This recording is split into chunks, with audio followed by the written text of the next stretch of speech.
இயேசு கிறிஸ்துவின் நாமத்துக்கே மகிமை உண்டாவதாக. என் அன்பு தேவ ஜனமே, இந்த நாளில் உங்களுக்கான ஆண்டவருடைய வார்த்தை 1 பேதுரு 5வது அதிகாரம் 5வது வசனம். பெருமை உள்ளவர்களுக்கு தேவன் எதிர்த்து நிற்கிறார், தாழ்மை உள்ளவர்களுக்கோ கிருபையை அளிக்கிறார். பெருமை நமக்குள்ள இருக்கக்கூடாது.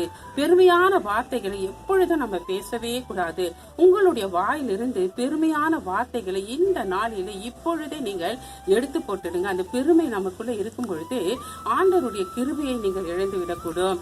ஆண்டவர் பாருங்க, தாழ்மை உள்ளவர்களுக்கு தான் ஆண்டவர் என்ன செய்கிறார்? கிருபையை அளிக்கிறார். அப்போ அந்த கிருபை உங்களுக்கு வேணும் என்று சொன்னால் இன்றைக்கு அந்த பெருமையை அகற்றி விடுங்கள். பெருமை உள்ளவர்களுக்கு கர்த்தரே எதிர்த்து நிற்கிறாராம். அப்போ அந்த கர்த்தருக்கு பிரியமில்லாத காரியம் பெருமை. அப்ப அந்த பெருமை உங்களுக்குள்ள இருக்கவே கூடாது. தரைமட்டமாய் அடியோட வேரோட இன்றைக்கு அந்த பெருமையை நீங்கள் எடுத்து போட்டுடுங்கள்.